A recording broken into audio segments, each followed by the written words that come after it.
Hello and welcome to my series of conversations with men and women whose ideas, vision and philosophy define our contemporary world. My guest today has been described as one of the most serious contemporary playwrights.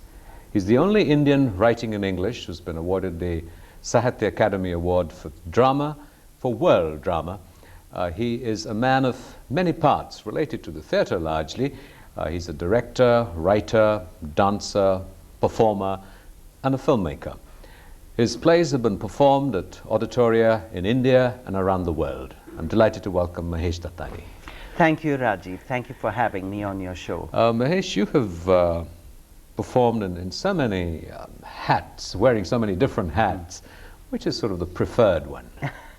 Well, that varies from time to time because I think one sort of replenishes my energies for the next one. When I get bored sitting in my study and working on a play that I'm writing, I just want to say, wouldn't it be nice to direct a play instead of writing it? And so if I were to sort of meet you at a party or socially and not know you, which is very unlikely and difficult, and say, well, what do you do? What would you say? That is a tough question because I've been asked that question often enough. But sometimes, you know, I do find myself being a little apologetic as to what exactly do I do.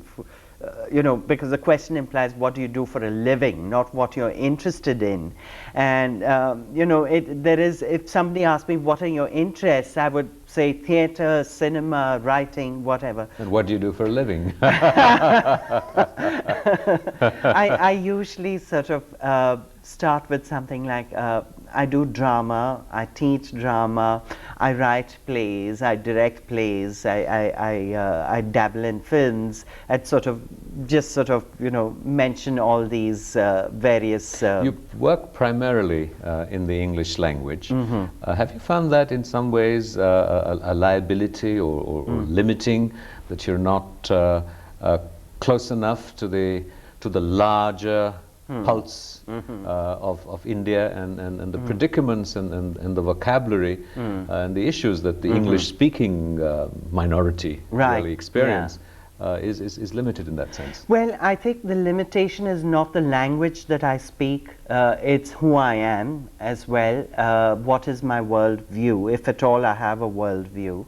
And I think it's to do with my sense of place, my sense of time and place, which may seem limited, but if you look at truth which is resonant, I think as a writer, as an artist, I would focus on the world that I know, that I'm familiar with, and hope that the larger truths, the universal and timeless truths, would somehow resonate in my work. So even if I wrote in Hindi, given my milieu, given my space and my sense of time and space, it would be, in one sense of the word, limited, but then that's not a bad thing. So you write in English, and many of your plays, and I think you're in a sense most respected as a playwright, if I may sort of say that. You've been performed internationally around the world. You've done a lot of plays for BBC and BBC Radio. Right. So to what degree do you see yourself as an Indian writer, as opposed to sort of more universal, as represented by the language that you're writing? I think what I said earlier sort of places me definitely as an Indian writer. I am aware of my Indian identity, even more so when my plays are being performed outside, because there are some things that you just take for granted, you know, about your own culture, and it sort of gains some kind of significance when it's performed elsewhere, you know, with audiences of another culture viewing it, or directors coming from another culture working on your piece as well. But to answer your question, I do see myself completely rooted in urban India. You know, very often a criticism or a comment on Indian writing in English, and certainly of a lot of the more serious parallel cinema, has been that it's positioned consciously for elite audiences, usually abroad, because that's where the money is. Do you feel sort of sensitive to that kind of criticism? Well, I must say that having entered films now, if you look at it realistically, films, even a low-budget film, costs a lot of money. You're talking about at least 1 crore.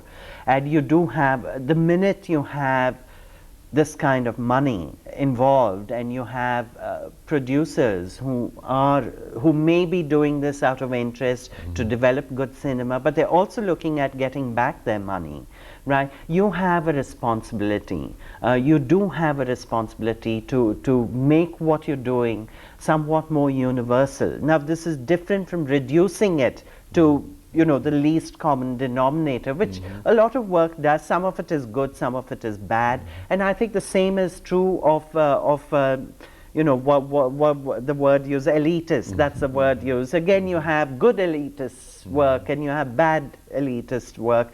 Actually, I hate the word elitist. Let me say that.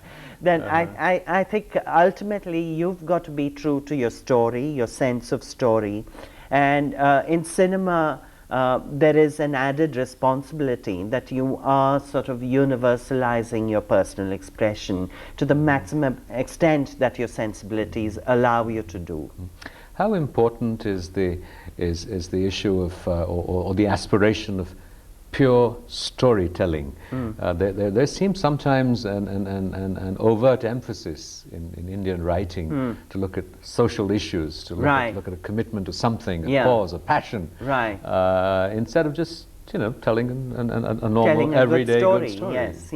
I think in a strange way, I think what you talk about, the pure story and telling that pure story, that is as commercial as you can get. And it's interesting that something that's very pure and simple and personal is really what the world is looking for. Everybody loves a good story. And as far as the other comment you made about political issues, etc., I think if you put that in the forefront, then you're in trouble, because people don't go to the theater, people don't go to the cinema hall for propaganda. They go to either watch or experience or be a part of a new story, something that's there's a certain purity in telling it, and there's a certain technical excellence in the sharing of the story as well. And I think the closer you get to telling your story, and even if you have political ideologies, it really must come from within as part of your story. You're a storyteller first, and then you have a political stand.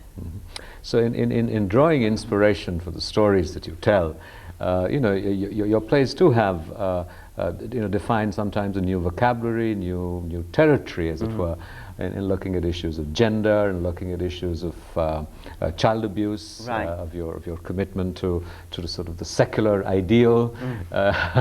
So where and how is the story born? Is it born with the idea or the story, and then how does it sort of unfold? Right. Well, that's an interesting process. I don't think we have the time for me to expound on that. But well, to put it simply, it starts with the story.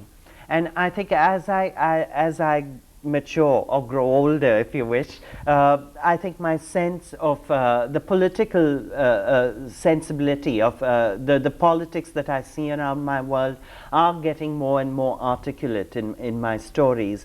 But you're right, I think at this point I have to make a conscious effort that the storyteller comes first, and then my political view is sort of a part of it. And I don't succeed all the time, and some of my bad writing is really definitely when the politics come forward. More on the storytelling in the moment. We'll take a short break. You're watching a conversation with Mahesh Dattani, the playwright. Welcome back to my conversation with Mahesh Dattani, the playwright. You just spoke about, before the break, your bad writing.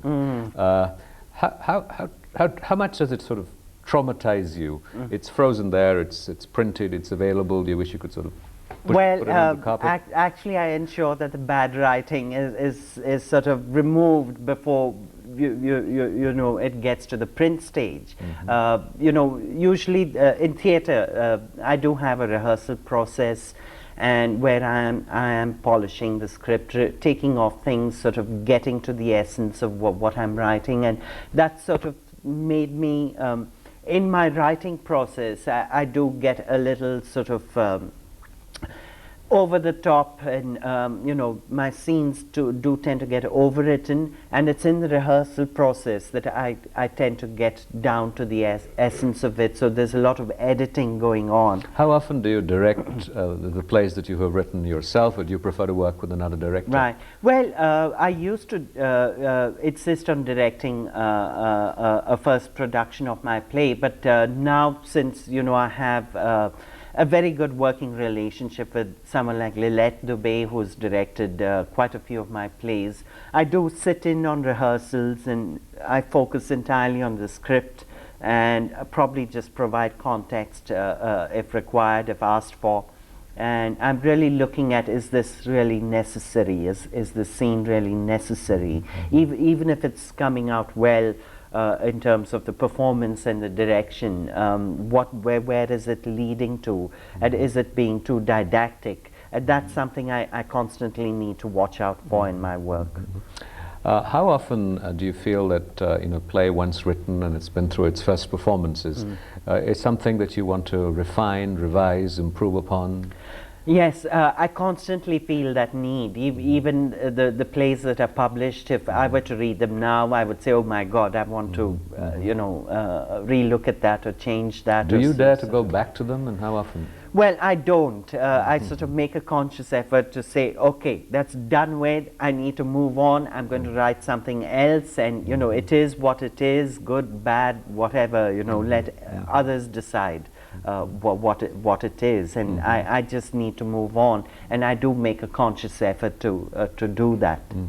How different was it for you working on film, given that in film, right through the production process, once you've done something, it tends to get frozen far more quickly than it does in a play, and the play keeps evolving in performance, and every performance is different. Absolutely, yeah. So how did you make that adjustment? Oh, it was terrifying, to say the least, because suddenly you realize that everything that you shoot might be used. You know, and that's quite a dawn, and there's nothing you could do about it once you know, once the film's shot and it's edited and it's frozen and the print is out. It's there, well, forever, you know, technically speaking, and it's frightening.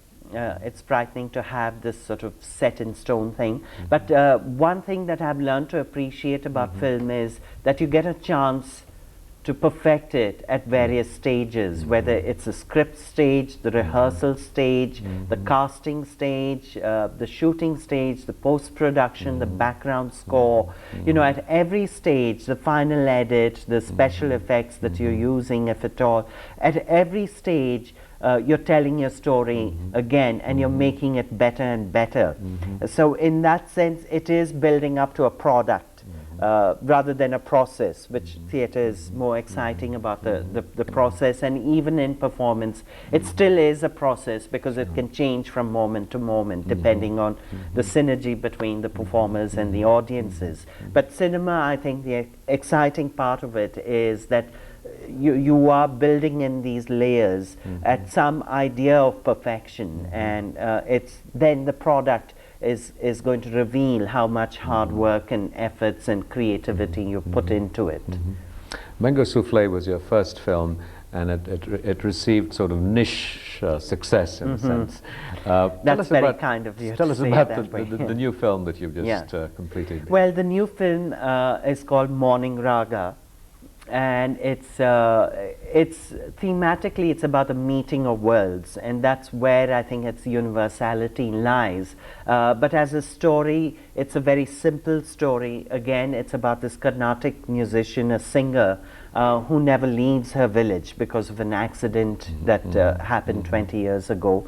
And it's about this young man in the city who's into techno trance, and he's trying out various forms of urban Western music, and he feels a certain emptiness in his music and in his life. So what do you think is going to sort of distinguish this film? What's your aspiration in the film, beyond just telling the story? Well, I think the film has a lot going for it. Number one is Shabana Azmi's performance as this Carnatic singer.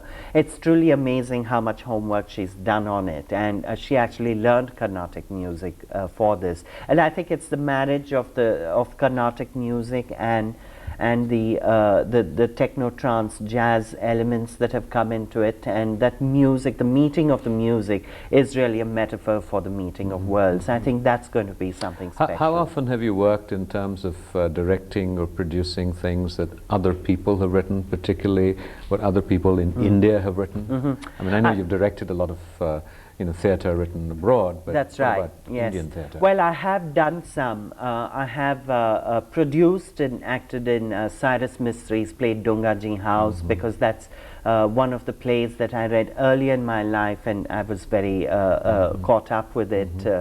And there's Pauli Sengupta's play A Pretty Business, which I directed. So how do you relate to somebody else's script?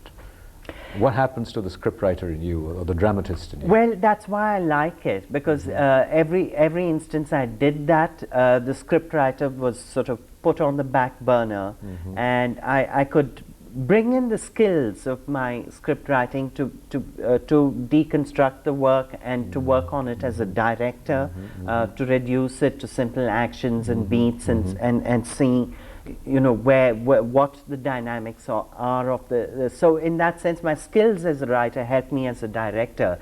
But it was very refreshing that one aspect of me sort of steps aside, and I think that's a learning experience for me as well, to sort of step out of myself and grow a little bit along with somebody else's story. It also must be challenging for you in so many ways to be talented in so many different roles.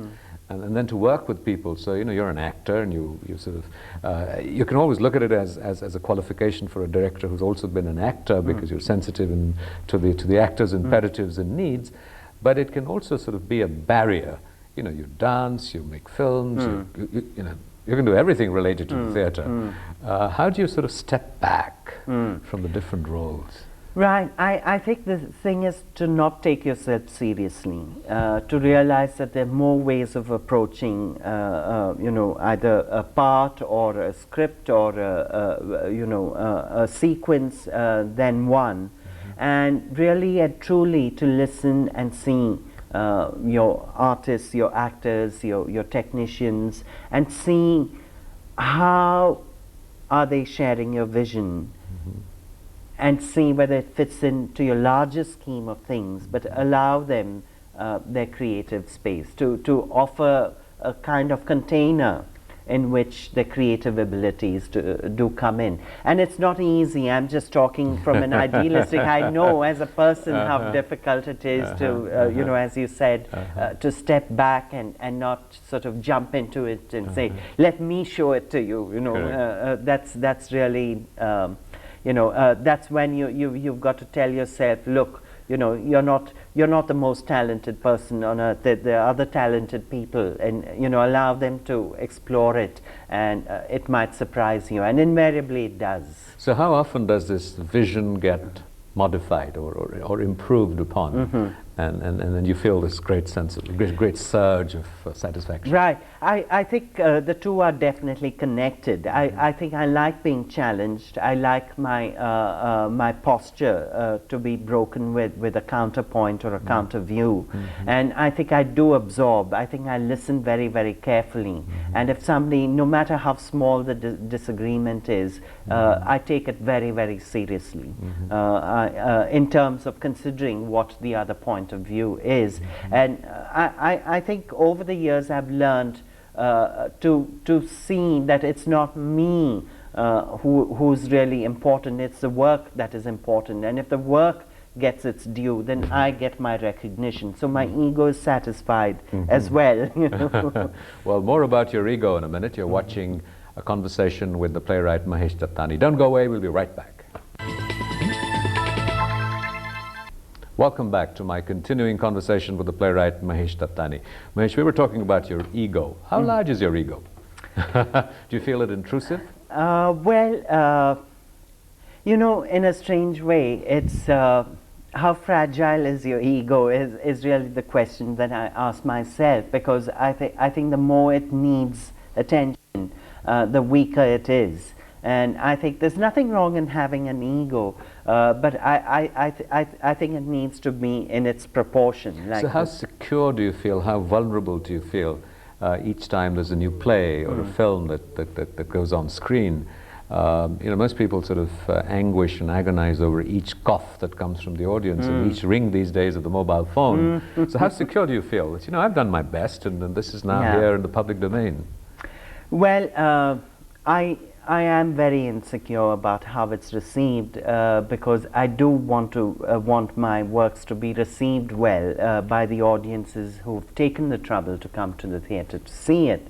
But I think I've learnt, and this is something I've acquired with with sort of introspection and reflection, that it really isn't in your control. Nothing is really in your control. The only control you have is over your actions. And I think if you've been truthful to your work by creating the right energy and environment and working towards something, and you put your best in it, that's all you have the control over, and the rest is really not in your hands, but it still hurts when you have a restless audience. You've been perhaps India's first major playwright in English, creating work that is based on contemporary predicaments and issues and realities. But the sense I have is that it's not just in English, but in other theatre as well, with the possible exception perhaps of Marathi theatre and maybe a little bit of Bengali, that our writing lacks intellectual rigor. It lacks creativity, exploring new forms and structures and possibilities in the form of theatre or film or what have you. And we have a tendency to sort of travel through familiar old territory, so we resurrect the classics and we sort of adapt the classics to contemporary vocabularies and situations. And this happens in a country with such a rich cultural tradition. Why do you think that writing, particularly for theatre and somewhat towards film too, has this lack? Well, it certainly isn't because of a lack of talent. There is enough talent. My workshops reveal that there's so much ability and talent. I think it's the discipline that goes with it for theatre to work, which lacks motivation for it to be there. You write a play, you work hard at it. You're spending 5 or 6 months of your life on it, and if you have no guarantee whether producer or director is going to pick it up and whether it's going to be performed, and then there's all the pressure that it's not really, even if it is, you're not going to earn so much money out of it. So I would say that when it comes to writing, I think motivation is low. Whereas acting is a little different, directing is a little different, because even if in terms of money you're not getting what you deserve, at least you're in the midst of things. Things are coming to some kind of fruition, and that's probably the reason why they may seem like there is very little happening. But I would say that it's also a question of proportion. There is good stuff happening. There is a lot of talent, and there is good theatre in other regions as well.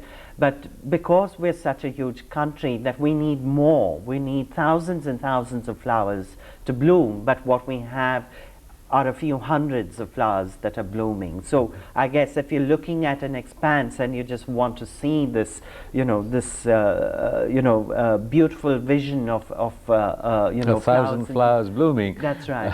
But 1,000 flowers bloomed because there was a great deal of intervention of the state and structures and processes. That's right. And to what degree do you think the state can intervene, can support this process? Right. We do have a very active state in the field of culture, and by state I mean government, institutions and right. I'm glad to know funding that. and what have you. Yeah. How successful they are is another yes, matter. exactly. Yeah. But what kind of initiatives would you like to see to encourage this process?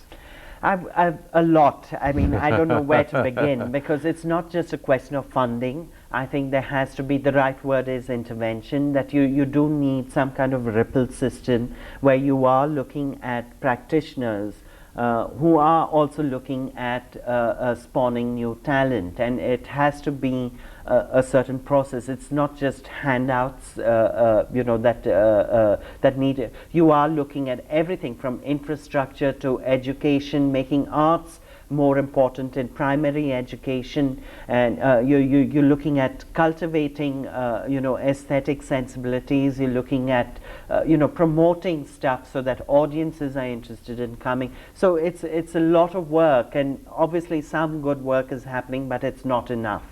A lot more needs to be done. Mahesh, you had mentioned that you do workshops to make a living. You're here in Delhi as we record this, doing a workshop. That's and right. you're working on a production. Yes. Tell us very briefly, and we'll allow you a plug. Good. I was what is the hoping. production, and when is it, and what's it about? Okay, the play is called 7 Steps Around the Fire. It's an adaptation of a radio play of mine which I wrote for BBC 5 years ago, and it's on at the Habitat Centre on 10th and 11th, sponsored by Hutch. So please do come, and I hope your audiences, your viewers will also take the effort to come and see my little play. And beyond all of this, your playwriting, your cinema, your dancing, your radio plays, what next? What would you like to do beyond this? Well, I like to take things one step at a time, but I must tell you that I am working on a novel, and as soon as I'm through with my theatre and film commitments, I'm going to look at that novel a lot more seriously. Good luck, Mahesh. This has been a great pleasure. Thanks, Rajiv. Thank you. Thanks so Thank much. you.